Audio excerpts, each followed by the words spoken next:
നമസ്കാരം. The path is the goal എന്ന discussion സീരീസിൻ്റെ അടുത്ത സെഷനിലേക്ക് വീണ്ടും ഏവർക്കും സ്വാഗതം.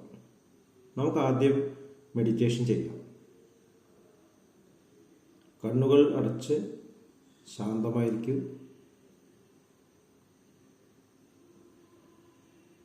ഭൂമി മാതാവിനോടും സർവചരാചരങ്ങളോടും അന്തരീക്ഷത്തോടും കൃതജ്ഞത രേഖപ്പെടുത്തൂ.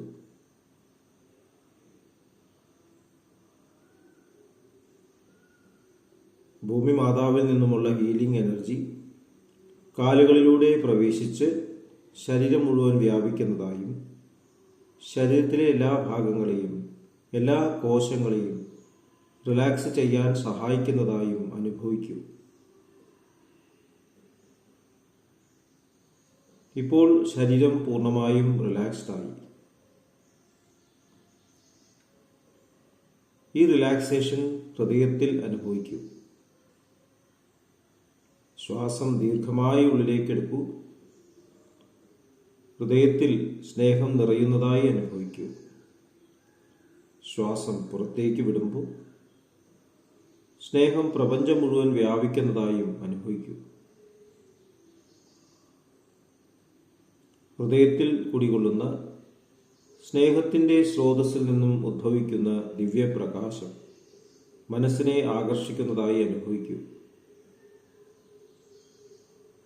ആ ദിവ്യപ്രകാശത്തിൽ ധ്യാനം ആരംഭിക്കൂ. മനസ്സിൽ ചിന്തകൾ വരുന്നുണ്ടെങ്കിൽ മൃദുവായി അവയെ അവഗണിക്കുക. ദിവ്യപ്രകാശത്തിൽ ധ്യാനം തുടരുക. Please start meditation.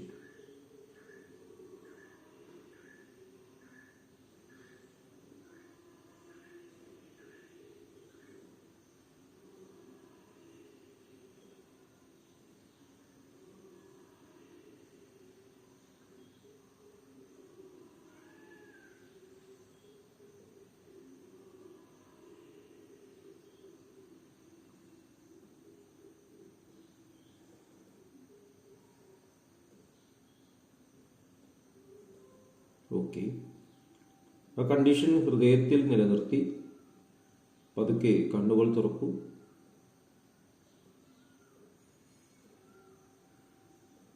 എല്ലാവരെയും ഹാർദമായി ഹാർട്ട്ഫുൾനെസ് സഹജമാർഗ് മെഡിറ്റേഷൻ സിസ്റ്റത്തിലേക്ക് സ്വാഗതം ചെയ്യുന്നു. എങ്ങനെ ജോയിൻ ചെയ്യാം എന്നതിൻ്റെ ഡീറ്റെയിൽസ് ഡിസ്ക്രിപ്ഷൻ ബോക്സിൽ കൊടുത്തിട്ടുണ്ട്. നമ്മുടെ ജീവിതം യഥാർത്ഥത്തിൽ ഒരു ആശയവിനിമയം തന്നെയാണ്. ഭാഷ തന്നെ ഉദ്ഭവിച്ചത് ഈ ആശയവിനിമയത്തിന് വേണ്ടിയിട്ടാണ്. ഗോസിപ്പാണ് അത്ര ഭാഷ ഉണ്ടാവാനുള്ള അടിസ്ഥാനപരമായിട്ടുള്ള കാരണം. വേറെ ജീവജാലങ്ങൾക്കൊന്നും ഈ തരത്തിലുള്ള ഭാഷകളില്ല. അവർക്ക് അവരുടെ ശബ്ദമുണ്ട്, അവരുടെ ഫിസിക്കലായിട്ടുള്ള എക്സ്പ്രഷൻസ് ഉണ്ട്. ഇപ്പം ചെടികൾ, മരങ്ങൾ എല്ലാം നോക്കിയാലറിയാം, അവരുടെ സന്തോഷം നമുക്ക് അവരുടെ എക്സ്പ്രഷനിൽ കാണാൻ സാധിക്കും. മഴക്കാലമാകുമ്പോൾ പെട്ടെന്ന് ഇലകളൊക്കെ തളുത്ത് വളരുന്നു. വേനൽക്കാലമാകുമ്പോൾ എല്ലാം ഇലകളൊക്കെ വീഴുന്നു. അവർ ആ വാട്ടറെല്ലാം കൺസേർവ് ചെയ്യുന്നു. അതുപോലെ തന്നെയാണ് മൃഗങ്ങൾ. അവരവരുടെ ജീവിതത്തെ അതേപോലെ തന്നെ സ്വീകരിക്കുകയാണ്. അപ്പോൾ പ്രകൃതിയുമായിട്ട് അവരൊരു ലയത്തിലാണ്. ഞാൻ പലപ്പോഴും അത്ഭുതപ്പെടാറുണ്ട്. ഈ പക്ഷികളൊക്കെ നമ്മൾ മരിച്ചു കിടക്കുന്നത് കാണാറില്ല. ഇപ്പോൾ കറണ്ടിൻ്റെ കമ്പി തട്ടിട്ട് കാക്ക മരിച്ചു കിടക്കുന്ന കാണാം. പക്ഷികൾ ആ തരത്തിൽ അപകട മരണങ്ങൾ കാണാം. പക്ഷേ പക്ഷികൾ മരിച്ചു കിടക്കുന്നത് നമ്മൾ കാണാറില്ല. ഇപ്പോൾ ഈ അടുത്ത് ഗൂഗിൾ സെർച്ച് നടത്തിയപ്പോൾ കണ്ടത്, മരിക്കാറാകുമ്പോൾ പക്ഷികൾ ആരും കാണാത്ത ഇടങ്ങളിലേക്ക് വിഡ്രോ ചെയ്യുന്നതാണ്. എന്നിട്ട് അവിടെ പോയിട്ട് മരിക്കുന്നതാണ്. ഒരു മരണത്തെ ആക്സെപ്റ്റ് ചെയ്യുന്നു. അവർ എതിർക്കുന്നില്ല. ഒരു സിംഹം മാനിനെ കടിച്ച് തിന്നാൻ വരുമ്പോൾ ആദ്യം മാൻ രക്ഷപ്പെടാൻ നോക്കുന്നു. സിംഹം കടിച്ചതിന് ശേഷം അത് ആക്സെപ്റ്റ് ചെയ്ത് അവിടെ കിടക്കുകയാണ്. അപ്പോൾ നമുക്ക് പ്രകൃതിയുടെ താളവുമായിട്ട് റെസണേറ്റ് ചെയ്യാൻ സാധിക്കുകയാണെങ്കിൽ ഈ തരത്തിൽ ഒരു ഭാഷയുടെ ആവശ്യമുണ്ടോ ഇത് നമ്മൾ ചിന്തിക്കേണ്ട കാര്യമാണ്. നമ്മൾ ഒരിക്കൽ ഡിസ്കസ് ചെയ്തു. പശ്യന്തി, മധ്യമ, വൈഖരി 3 തരത്തിലുള്ള ലാംഗ്വേജാണ് മനസ്സ് ഉപയോഗിക്കുമ്പോൾ സംഭവിക്കുന്നത്. ഐഡിയേഷൻ, തോട്ട്സ്, വേർഡ്സ് എന്നുള്ള തരത്തിൽ മനസ്സിലാക്കാം. അതിനു മുമ്പ് പരാവാക്ക്, അതായത് നിശബ്ദമായിട്ടുള്ള കമ്മ്യൂണിക്കേഷൻസ് ഉണ്ട്. സഹജമാർഗത്തിൽ whispers from the brighter world. Masters മറ്റുള്ള ലോകങ്ങളിൽ നിന്നും നമ്മളുമായിട്ട് ആശയവിനിമയം നടത്തുന്നു ഒരു മാധ്യമത്തിലൂടെ, ഒരു മീഡിയത്തിലൂടെ. ഹെലൻ പേരെ. അപ്പം അവർ ആ ലെവലുമായിട്ട് റെസണേറ്റ് ചെയ്യുമ്പോൾ അവർ നൽകുന്ന ആശയവിനിമയം ഇവരിലൂടെ പ്രവഹിക്കുന്നു. അപ്പോൾ അവർക്ക് രണ്ട് തലത്തിലും കമ്മ്യൂണിക്കേഷൻ സാധിക്കുന്നു. അപ്പോൾ അവരനുഭവിക്കുന്ന പെയിനെ പറ്റിയിട്ട് വിസ്പേഴ്സിൽ പറയുന്നുണ്ട്. അപ്പോൾ പ്രഗത്ഭന്മാരായിട്ടുള്ള മാസ്റ്റേഴ്സ് പലപ്പോഴും ഈ തരത്തിലുള്ള ആശയവിനിമയം നടത്തിയിട്ടുണ്ട്. അപ്പോൾ പലപ്പോഴും അവർ പറയുന്ന കാര്യങ്ങൾ നമുക്ക് പെട്ടെന്ന് മനസ്സിലാവില്ല. അവർ എക്സ്റ്റസിയിൽ പോകുന്നു, ചിലപ്പോൾ ചില കാര്യങ്ങൾ പറയുന്നു. ഖുർആനൊക്കെ അങ്ങനെ ഉണ്ടായിട്ടെന്ന് കേട്ടിട്ടുണ്ട്. അപ്പോൾ അത് കേൾക്കുമ്പോൾ ആൾക്കാർക്ക് അതിൻ്റെ ആ റെസണൻസ് അനുഭവിക്കുന്നു. അത് വീണ്ടും മറ്റുള്ളവർ ചെല്ലുമ്പോൾ അത് ഫീൽ ചെയ്യുന്നില്ല. ആ ഒരു മാറ്റം കൊണ്ടുവരാൻ സാധിക്കുന്നില്ല. കാരണം ആ സംഭാഷണം നടത്തുന്ന ആ അവസരത്തിൽ ആ മീഡിയം ലയത്തിലാണ്. അപ്പോൾ നമുക്ക് മനസ്സിലാവുന്ന ഒരു ട്രൂത്താണ് പറയുന്നത്, സത്യമാണ് പറയുന്നത്. അപ്പോൾ ഹയർ ഡയമെൻഷൻസുമായിട്ട് കമ്മ്യൂണിക്കേറ്റ് ചെയ്യണമെന്നുണ്ടെങ്കിൽ നമ്മളെ ഈ വാക്കുകൾ സാധിക്കില്ല. ചിന്തകൾ കൊണ്ട് ഒരു തലം വരെ പറ്റും, മനുഷ്യൻ്റെ തലത്തിലൊക്കെ പറ്റും. അതിനപ്പുറം അത് സാധ്യമല്ല. അപ്പം അങ്ങനെയുള്ള ഒരു തലത്തിലേക്കുള്ള ഒരു ഡെവലപ്മെൻ്റാണ്. പ്രകൃതിയിൽ നിന്നും പഠിക്കണം. പ്രകൃതിയിൽ എന്താണ് നമ്മൾ കാണുന്നത്? പ്രകൃതിയിൽ കാണുന്നത് മിതത്വം, മോഡറേഷൻ. ഭഗവാൻ ശ്രീകൃഷ്ണൻ മിതത്വത്തെ കുറിച്ചിട്ട് വളരെ ഭംഗിയായിട്ട് പറയുന്നുണ്ട്. യുക്താഹാര വിഹാരസ്യ യുക്തചേഷ്ടസ്യ കർമ്മസു യുക്തസ്വപ്നാവബോധസ്യ യോഗോ ഭവതി ദുഃഖ. അതാണ് യോഗ എന്ന് പറയുന്നത്. എല്ലാത്തിനും ഒരു മോഡറേഷൻ വേണം. കൂടുതൽ കഴിക്കാനും പാടില്ല, തീരെ കഴിക്കാതിരിക്കാനും പാടില്ല. കൂടുതൽ ഉറങ്ങാൻ പാടില്ല, തീരെ ഉറങ്ങാതിരിക്കാനും പാടില്ല. ശരീരത്തെ പീഡിപ്പിക്കാൻ പാടില്ല. ആവശ്യത്തിന് എക്സസൈസ്, ആവശ്യത്തിന് വിശ്രമം, കുടുംബത്തിൽ ആവശ്യത്തിന് ശ്രദ്ധിക്കുക. എല്ലാം ആ കറക്റ്റ് ഡോസേജ് എന്ന് ബാബുജി മഹാരാജ് പറയും.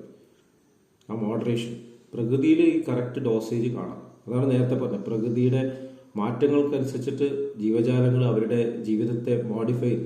ഒരിക്കലും അതിനെ എതിർക്കുന്നില്ല.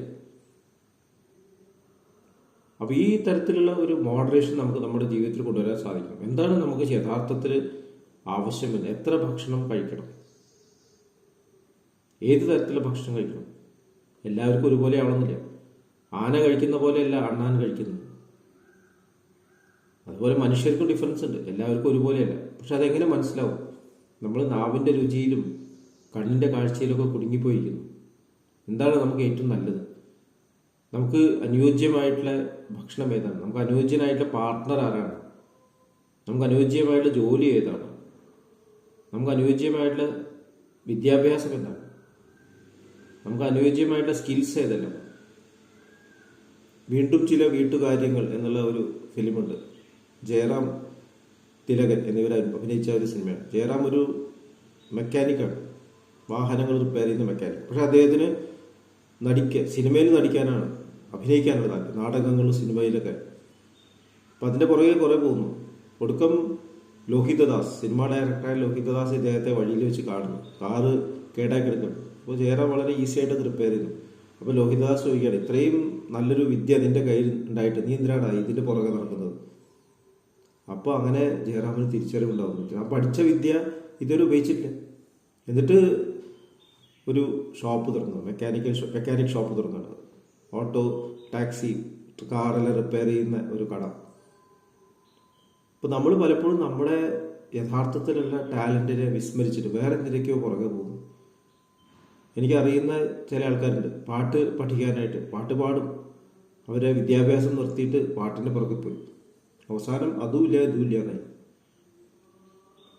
ഇപ്പം എല്ലാത്തിനും ഒരു മോഡറേഷൻ വേണം. നമ്മുടെ വഴി ഏതാണ് എന്ന് മനസ്സിലാക്കാനുള്ള കഴിവ് നമ്മുടെ ഉള്ളിൽ നിന്ന് നമുക്ക് ഡെവലപ്പ് ചെയ്യേണ്ട ആവശ്യം. ഇതെങ്ങനെയാണ് നമുക്ക് സാധിക്കുക?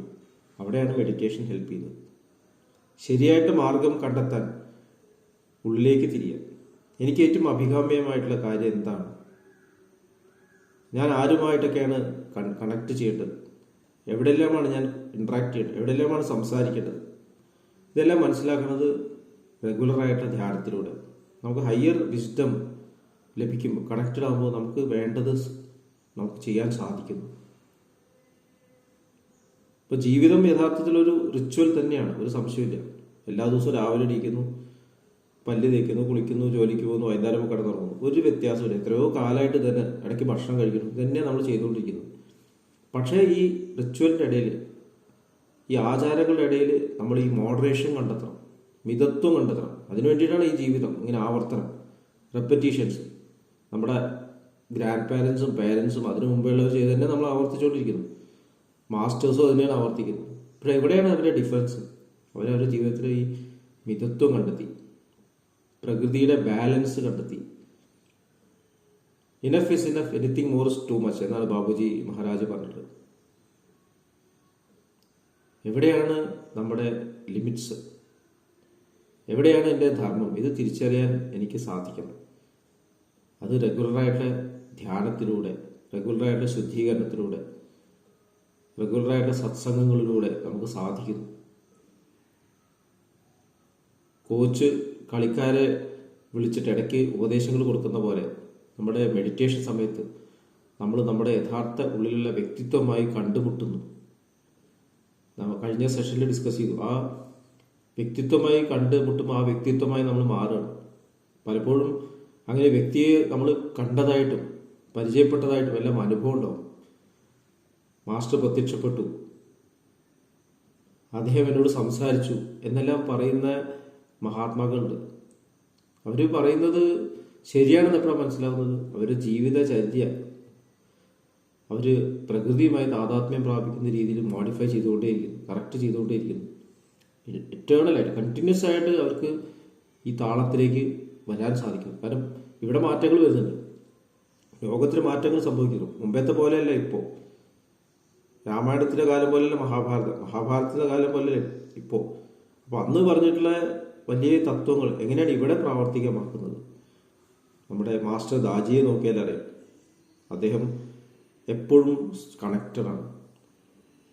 എല്ലാ കാര്യങ്ങളും വേണ്ട രീതിയിൽ ഉപയോഗിക്കാൻ അദ്ദേഹത്തിന് സാധിക്കും. ഇപ്പോൾ ആർട്ടിഫിഷ്യൽ ഇൻ്റലിജൻസ് എങ്ങനെ ഉപയോഗിക്കണം, അതിൻ്റെ ട്രെയിനിങ് പ്രോഗ്രാം അദ്ദേഹം തന്നെ ഇനീഷ്യേറ്റീവ് എടുത്തിട്ട് തുടങ്ങിയിരിക്കുകയാണ്.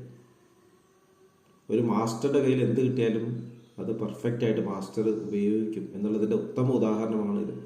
നമുക്ക് ആ മാതൃക എമുലേറ്റ് ചെയ്തിട്ട് ഉള്ളിലേക്ക് കണക്ട് ചെയ്തിട്ട് ഈ പ്രകൃതിയുടെ, പ്രപഞ്ചത്തിൻ്റെ, അതിനോടൊപ്പം തന്നെ അതിലൂടെ ഈശ്വരനുമായിട്ട് താതാത്മ്യം പ്രാപിക്കാം. അങ്ങനൊരു ജീവിതം നമുക്ക് എല്ലാവർക്കും ഉണ്ടാവട്ടെ.